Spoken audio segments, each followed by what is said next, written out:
O que seria um avivamento original? O que seria essa efusão do Espírito se manifestando na igreja segundo as Sagradas Escrituras, segundo a palavra de Deus? Nós precisamos ficar atentos porque de fato estamos presenciando essa caminhada para um fim e nesse último tempo haverá um avivamento sobrenatural. Me acompanhe nesse estudo, porque creio que Deus falará aos nossos corações. Lembrando que o PDF desse estudo estará no canal do Telegram. Se você quiser estudar com a gente, vá na descrição do vídeo, ali nós temos o link para estarmos juntos, aprendendo mais a palavra de Deus. Muito bem, vamos ver aqui como pode surgir um avivamento, como temos base bíblica nas Sagradas Escrituras para poder ter um perfil, um modelo. Tudo que nós fazemos, tudo que nós praticamos, tem que ter como base a doutrina, a sã doutrina. Do contrário, será um mover somente humano. Esse é o problema, que muita gente deixa de observar as Escrituras para poder promover qualquer coisa dentro do evangelho que está sendo trazido nos dias de hoje. E nós precisamos ver como se origina, o que gera esse avivamento. Temos tantos movimentos hoje em dia, mas eu posso me atrever a dizer de que há muito movimento, mas há pouco avivamento originado pela efusão, pela manifestação sobrenatural do Espírito Santo de Deus. Já tivemos muitos reavivamentos através da história, muitos reavivamentos. Começamos ali em Atos dos Apóstolos com o avivamento, o derramar do Espírito Santo. Se cumpriu a promessa onde, na gratuidade, logicamente, agora com Cristo, vem esse batismo com o Espírito Santo e vem essa ação sobrenatural com milagres, dons, maravilhas, salvação de alma e tanta coisa preciosa. E através dos tempos, das épocas e dos anos, tem surgido reavivamento em diferentes lugares, países. Nós não podemos negar isso. Quem me conhece sabe que eu sou pentecostal, minha família é uma família missionária, meu avô era missionário pentecostal, meu pai fez a obra missionária, gerou 16 filhos, meu pai pregou em muitos países pela misericórdia do Senhor. E agora, eu quero lhe falar uma coisa, eu estou aqui num contexto agora contemporâneo, olhando e observando como é visto esse avivamento. E eu preciso voltar às Escrituras, porque sempre a Escritura será, como falei, o nosso modelo. Primeiro lugar, o que gera esse avivamento? O que gera? Uma coisa importantíssima, segundo as Escrituras, a igreja precisa voltar à oração. Vou colocar aqui, oração. Oração. Olha só, a ordenança de Jesus foi: permaneçam, fiquem em Jerusalém até que sejais revestidos do poder. Em Atos 1:8 eles recebem essa ordenança porque eles seriam testemunhas tanto em Jerusalém, Judeia, Samaria, até os confins da terra. Os discípulos queriam saber os tempos, ele disse: não se preocupem com os tempos, mas vocês vão ser minhas testemunhas, fiquem lá. Jesus fica 40 dias com os discípulos e no dia 50º, no Pentecoste, desce essa promessa gloriosa do Espírito, aleluia. Muito bem, foram 10 dias que eles ficaram orando e clamando e buscando a Deus. Atos 1:14, olha o que diz Atos 1:14, diz que eles estavam e perseveravam, unânimes perseveravam em oração. Unânimes perseveravam em oração. Eles estavam buscando, imaginem nesse período que Jesus foi assunto ao céu, até que venha esse poder, imagine a dinâmica de busca na oração, porque a qualquer momento podia se cumprir a promessa. Imagine a expectativa aí na oração, nessa unanimidade da igreja buscando. Jesus já tivera muitos discípulos e muitas multidões, aos milhares o seguiam, até pelos pães e os peixes. Certa feita chegou a alimentar 7.000, outra feita 5.000. Vai somando aí quanta gente, e ficam somente 120. Então preste atenção nisso. O avivamento não se manifesta, ou não nasce só nas multidões. Não, querido, começa com um reduto, uma reciclagem de pessoas, um remanescente, se a palavra é certa, um remanescente de pessoas que de fato estão buscando ao Senhor na oração. Hoje em dia parece que para buscar fogo, avivamento, começam as batucadas. Não estou querendo dizer que não podemos louvar a Deus com símbolos sonoros, segundo o Salmo 150, com danças, com flautas, com instrumentos de corda, nada disso. Isso é adoração ao Senhor. Agora, hoje em dia se instrumentaliza, né, um mover ali para invocar a Deus, batucando, tutum, o som de batucada, a manifestação de um som para trazer o Espírito Santo. Ora, os pagãos também faziam isso já no passado e ainda fazem batucadas para atrair as suas entidades. Agora, o mover do Espírito Santo não começa com batucada, não começa com um culto, talvez com gritarias. Embora você pode gritar por ter o Espírito Santo, sim, eu sou pentecostal, não fique alarmado, eu acredito nisso. Alguém pode gritar, pode chorar, pode pular, enfim, quando vem o Espírito Santo não tem como segurar. Eu creio e tenho vivenciado na minha própria vida e tenho visto isso desde criança. Agora, pelo amor de Deus, o problema é que nessa água rasa de relacionamento com Deus, ou busca a Deus, ou buscar esse contato sobrenatural para poder ter esse avivamento, hoje em dia se grita, se faz um mover para que venha. E há reuniões onde se toca, se batuca, se faz um mover para que venha o Espírito Santo, e as pessoas às vezes se emocionam mais, estão movidas mais por emoção do que essa verdadeira devoção. Quero ver essa turma que gosta de batucar, o quanto ela é capaz de ficar em oração, o quanto ela é capaz de buscar em oração, o quanto tempo se dedica à oração. Na reunião da batucada, todo mundo quer, será qualquer ritmo. Outra coisa que eu digo bem claro, eu não tenho nada contra ritmo, você pode buscar a Deus com o ritmo que você quiser. Quando diz símbolos sonoros, cordas, danças, júbilo, o que é júbilo? Gritos de júbilo. Pronto, você pode gritar, você pode fazer o que você quiser para celebrar, para adorar ao Senhor. Israel fazia isso, pelo amor de Deus, não será taxativo, categórico e encaixotado. Podemos louvar ao Senhor. Agora, começar a trocar todo esse mover de adoração, de louvor, para dizer que esse é o fator para que venha o fogo, não, Senhor. Não, eu posso me enganar. Então, primeira coisa, oração. Em 1 Tessalonicenses 5,17 diz Paulo, orai sem cessar. Eu posso citar aqui muitos versículos onde a oração é um fundamento essencial para ter uma vida em contato com Deus. O próprio Cristo aqui na terra como homem, ele orava ao Pai, estava em constante oração. Até a última hora no Getsemane esteve em oração. Todo mundo quer a reunião da batucada, mas ninguém quer buscar ao Senhor em oração. Cadê a reunião da oração? Cadê o povo unânime, orando num só espírito, clamando, falando com Deus, chorando e tendo essa mesma força e ânimo para buscar ao Senhor em oração? 1 Tessalonicenses 5,17. 1 aos Tessalonicenses 5,17 diz, orai sem cessar. Não parem de orar. Não há ordem para parar de orar. Como fazer isso sem parar? Pois é, em contato constante com o Senhor, ou seja, não parem de orar. Vamos traduzir isso de uma forma mais fácil na linguagem de hoje. Não parem de orar, não parem de orar. Vão adorar, orem primeiro. Vão evangelizar, orem primeiro. Vão fazer alguma coisa, orem. Vão comer, orem. Na oração se manifesta o Espírito Santo. E nós precisamos ter uma igreja que ore, uma igreja que busque. E as atividades, esse ativismo da igreja, desculpe, um ativismo infernal, tarefas para lá, tarefas para cá. E essas tarefas, muitas delas denominacionais, estão roubando o teu tempo de oração.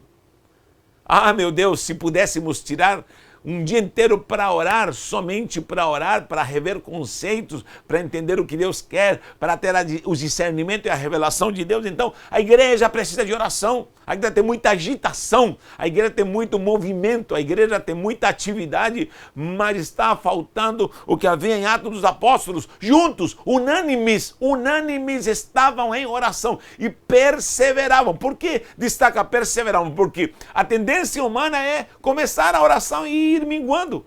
E eu conheço gente que começa a orar conosco, não dura nem 5 minutos, nem 10 minutos, buscando ao Senhor em oração. Quanto tempo dedicamos à oração? Então nós precisamos ter esse tempo de oração. Outra coisa, da onde vem esse avivamento? Da onde vem? Diz aqui em Atos dos Apóstolos, Atos 2:2. Atos 2:2 diz que do céu, meu Deus. Atos 2:2, de que de repente do céu. Então essa é a fonte, o céu. Da onde vem? Lá da glória no trono de Deus. O próprio Jesus disse, eu rogarei ao Pai. Fiquem lá, porque eu vou rogar. Sabe o que é rogar? E para que venha esse poder, venha essa ação sobrenatural do Espírito, para que venha o Consolador. Então, é necessário saber que esse avivamento vem do céu. Nós sabemos que houveram reavivamentos em diferentes lugares. Poderia citar aqui avivamento de Gales, na própria Inglaterra. Nós temos avivamento na Europa, tivemos avivamento na Rua Azusa, temos tido avivamentos aqui em Belém do Pará, quando chegaram Gunnar Wingren, Daniel Berg, esses suecos. Quem pode contradizer e quem pode refutar esses avivamentos? Através das épocas, na minha terra houve avivamento. O Willis Collins Hoover, um ungido de Deus americano, trouxe essa virtude de poder conhecer o poder do Espírito Santo, e tantos avivamentos que temos através da época. Agora preste atenção, esses avivamentos logicamente influenciaram muitos lugares, aí surgiram missionários, pastores, veio um grande mover salvação de almas, mas agora preste atenção, eu não posso esperar que um avivamento venha de uma cidade para outra, como uma transferência de unção. O modelo de avivamento da cidade de Los Angeles, o avivamento do padrão da cidade X, da cidade Y. Não, querido, o avivamento original vem do céu, não vem de uma cidade. Não vem de uma cidade. Tire essa ideia de que uma cidade, um avivamento, o que Deus está fazendo num lugar específico é padrão para toda a humanidade, não. E para toda a igreja na terra, não. Cada um receberá do céu. O céu sabe a necessidade da sua cidade, o céu sabe na necessidade da igreja local. O céu sabe a necessidade na área política, na área econômica. Por quê? Porque o avivamento original, ele vai influenciar a política, vai influenciar a cultura, vai influenciar tudo que é estrutura econômica. O avivamento vai mudar a performance, o jeito das pessoas pensarem, tudo, vai influenciar em tudo, vai influenciar a educação, o avivamento muda tudo, claro que sim. Então, entenda isso. Há uma realidade para o seu meio ambiente, seu habitat, sua cidade, e ali Deus vai trabalhar. Por isso tem que vir diretamente dos céus. Do céu. Se não vem do céu, pode vir de onde? Pode vir de qualquer lugar. Por uma ação humana. Vou colocar aqui. Humano. Essa ação humana, vou colocar humana. Ação humana. Quando a ação humana se manifesta, nós vamos estar movidos por, talvez, manifestações que são unicamente promovidas e originais da humanidade, dos sentimentos do homem. Aí surgem as famosas histerias coletivas. Pesquise o que é uma histeria coletiva. É fácil mover-se, né, usando o nome de Deus, é fácil usando essa suposta ação do Espírito e emocionalmente pegar ferramentas do Evangelho. Escute bem, pegar ferramentas do Evangelho e promover histeria coletiva. Promover uma ação emocionalista no meio da igreja. Queridos, isso é seríssimo. E muita gente enganada pensa que está sob a ação do Espírito e do avivamento, mas na verdade ela está por uma ação de uma histeria coletiva. Eu acredito, olha para mim, eu acredito em línguas estranhas, eu acredito em tradução de língua, eu acredito em profecia, acredito em milagres, levantar doentes, paralíticos, tudo isso faz parte da igreja. Já vou falar sobre isso, faz parte. Agora, libertação, expulsar demônio. Muita gente me pergunta, você já expulsou demônio? Meu Deus, nem vou responder. Mas olha, em nome de Jesus, eu cresci vivo ainda nesse meio, nessa ação de promover o poder do Espírito Santo. Agora, é fácil pegar ferramentas e promover essa ação coletiva somente no campo da emoção, somente no campo da psique, gritarias. Alguém pode gritar pelo Espírito? Claro! Alguém pode chorar pelo Espírito? Claro. Alguém pode pular? Tem gente até, eu falo, até a hora que eu recebi o poder do Espírito Santo, a manifestação foi tão forte, esse poder, que eu não tive força nas minhas pernas. Gente, isso é fato. E não tive que ajoelhar. E muita gente na Bíblia perdeu essas forças na sua estrutura física de tanto poder. Veja lá em tantas passagens, quando ali Salomão fez o templo e ninguém podia ficar de pé, quando Deus operou de uma forma sobrenatural. Quando Jesus falou e muitos caíram por terra, o próprio Daniel disse que não aguentou por esse poder. Agora, eu não posso fazer isso e levá-lo para o campo do emocionalismo, me entenda? Ou seja, fazer filas na igreja por esse tal de avivamento do cai-cai. Não, Senhor. Fazer fila para todo mundo começar a receber a unção para cair. Pronto, esse é o problema. Começam a encaixotar num padrão emocionalista. Isso não é bíblico, não é bíblico. Vou falar de novo, não me confunda. Eu acredito em toda a ação do Espírito Santo, porém não posso padronizar, não posso levar o povo à histeria coletiva, não posso levar o povo a ficar enganado na sua psique, porque a alma do homem é um mundo tão sobrenatural que, meu Deus, se quiser inventar coisa, vai achar o material para inventar e reinventar coisa que só Jesus. Então, não podemos promover isso, essa ação de um mover humano, coletivo, emocional. As pessoas estão hoje, olha só, tomadas pelo estresse, esse tempo que estamos vivendo. Você sabe o que está acontecendo na Terra, todas essas pragas que estão acontecendo no mundo inteiro, em todos os países do mundo, essa infecção que está esse vírus que está se espalhando pelo mundo, enfim. Agora, todas as pessoas estão, já queira você entender ou não, estão sob a ação de estresse. Estão sob pressão e isso está gerando estresse. Estão sob um medo, um mover, e isso está gerando a todos depressão, angústia, insegurança, sim ou não? Isso vai gerando insegurança, vai gerando cansaço psicológico. As pessoas estão, talvez, sob essa ação maligna de perseguição. O que vai ser do futuro? Enfim, pronto, esse é o prato cheio para promover histeria coletiva. É o prato cheio. Pessoas cansadas, deprimidas, angustiadas, desgastadas emocionalmente, surtadas emocionalmente. É o prato cheio para começar a fazer moveres humanos. Moveres humanos. Então, não é assim. O mover do Espírito Santo de Deus é uma ação gloriosa que vem lá do alto, do trono de Deus. O próprio Jesus falou, ele rogaria ao Pai e o Pai enviaria esse avivamento. Tá bom? Então, tome cuidado com esses movimentos X. Eu quero falar também sobre culturas. Tome cuidado quando se padroniza esse avivamento. Por exemplo, hoje eu escuto muita gente falar assim, corinho de fogo. Peraí, como assim corinho de fogo? Hino de fogo. Hino de fogo para muitos é um tipo de ritmo específico que é para batucar. Querido, eu repito, não tenho nada contra a batucada, porque o Salmo 150 fala sobre isso e os israelitas eram peritos em tocar tambores. Agora, escute, porque um hino tradicional, um hino dessa doxologia, talvez secular, não pode ser um hino de fogo. Porque o hino, entre aspas, por favor, tradicional, não pode ser um hino de fogo. Porque um hino calmo, tranquilo, há vários ritmos.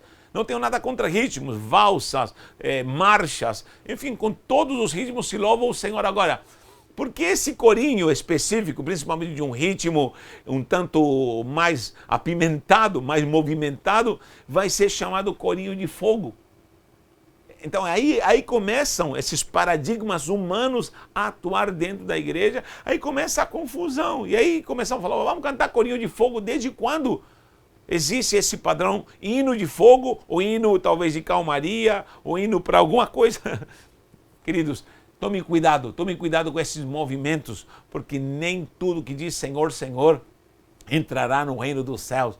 Tome cuidado com isso, porque nós somos uma igreja lavada, redimida, que precisa observar as Escrituras. Só que, quando começa essa ação humana, começa a ação diabólica. Diabólica.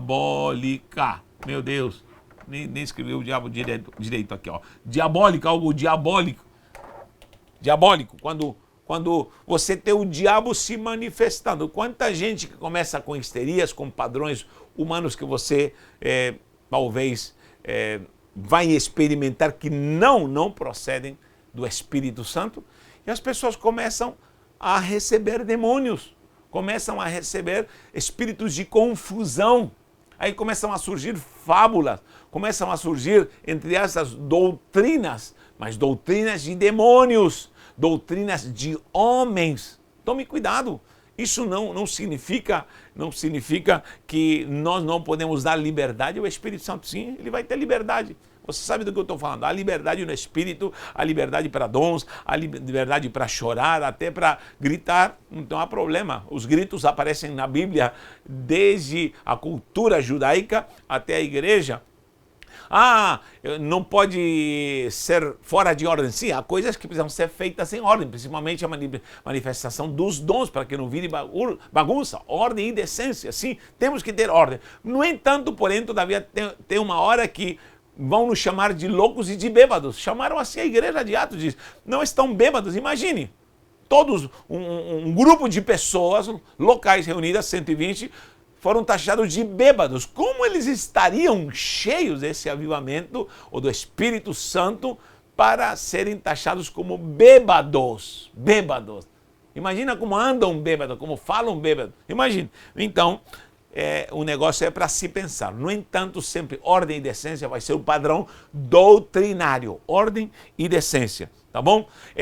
Quando eu falo dos 120, sempre fica um remanescente. Por quê? Porque muita gente que só atua nesse coletivismo em massa, né? Pessoas se juntam num propósito, tem que ter 1.000, 2.000, 5.000, ou seja, só promovem ações para a multidão, de a gritaria. Eu já participei de muita gritaria, de muito movimento, e depois passa isso, é um movimento humano. É um movimento humano, isso não é avivamento. O avivamento original surge do pouco, lógico, ele cresce, multiplica, mas surge com poucas pessoas. Na verdade, o verdadeiro avivamento nasce no teu quarto, ali em secreto, com Deus. Com Deus.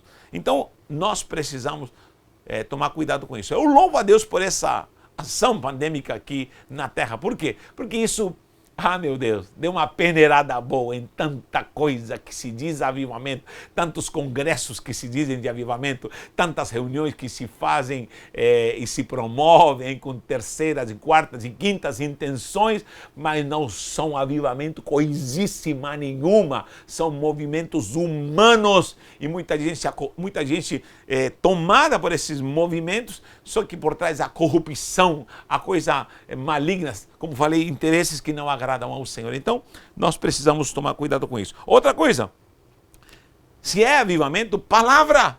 Meu Deus, primeiro é oração, 2, vem do céu, 3. Palavra, vou até apagar aqui, ó. Ação diabólica, até vou tirar, mas você vai ter o PDF lá. Ponto 3, palavra. Se é avivamento, tem que ter palavra, meu irmão, porque sem palavra não haverá avivamento.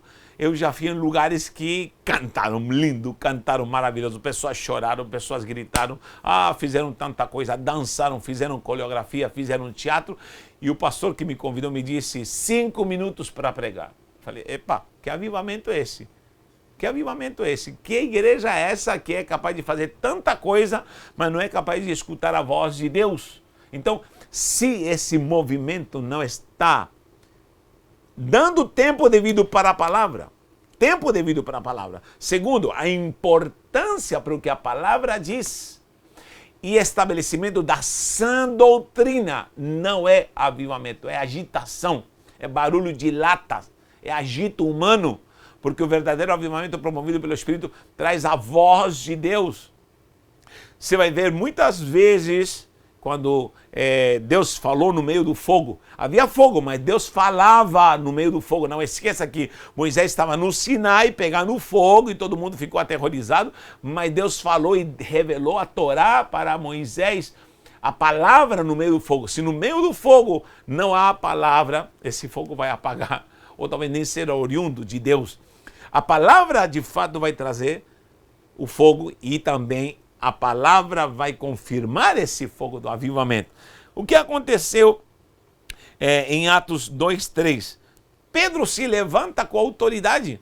Pedro se levanta e essa palavra leva a duas coisas. Essa palavra, vou colocar aqui primeiro, arrependimento e conversão. Arrependimento. Se não tem arrependimento, não tem conversão, meu irmão, duvide também. Por quê? Porque a palavra vai promover isso. Pedro se levanta, é a primeira coisa que Pedro diz, olha, esses homens não estão cheios de moço, não estão bêbados. Está se cumprindo que a palavra, ele vai para Joel, nos últimos dias derramarei do meu espírito, o meu espírito sobre toda a carne. Ele trouxe a palavra e ele disse claramente, arrependam-se, serão batizados. Lá em Atos 3:19 ele diz, arrependei-vos, quando ele curou o coxo ali no templo, arrependei-vos e convertei-vos. Vamos anotar aqui, Atos 2:3, Atos 2:3 e também temos Atos 3:19. Leia lá, o apelo para a conversão, para o arrependimento e conversão. Então, se não há arrependimento e não há conversão, não há mudança de vida. E esse avivamento que somente emociona, que só movimenta e não traz conversão, não traz compunção para que as pessoas se doam pela sua vida pecaminosa, inclusive a própria igreja, que às vezes está com costumes pagãos e está com ações maléficas, pecaminosas, porque uma coisa que tem dentro da igreja às vezes é ação pecaminosa, e se não há arrependimento, não é avivamento. Se não há essa conversão genuína, não será avivamento. O verdadeiro avivamento é que as pessoas choram, se convertem, se arrependem do seu pecado. Em Neemias 8, você vai ver algo lindo quando Esdras coloca um púlpito de madeira, ele prega a palavra e o povo o dia inteiro ouve a palavra. Meu Deus, eles choram e se arrependem. Por quê? Porque estão voltando de um cativeiro. Leia lá Esdras e leia Neemias. Um reavivamento pela palavra. Quando se trazem os rolos da lei, tudo que estava esquecido, porque Babilônia havia destruído tudo e agora implantam novamente as festas, o culto ao Senhor. Coisa linda, maravilhosa, mas o povo chorava e se arrependia. Se há arrependimento, se há conversão, é porque a palavra está com o avivamento e o avivamento está trazendo a palavra. E a palavra traz avivamento, é um ciclo maravilhoso. A palavra, a sã doutrina, isso é de fato avivamento. Agora, se tem um movimento e não tem tempo para a palavra, estou fora, gente. Aí vem o último estado, pelo menos, desse estudo. Vamos continuar. Capacitação. 4. Capacitação. Eu vou deixar essa capacitação para o próximo estudo e vamos ver como, de fato, a igreja capacitada por esse genuíno avivamento vai se mover para agir com poder e de fato provar que ela foi avivada ou reavivada. Deus te abençoe em nome do Eterno.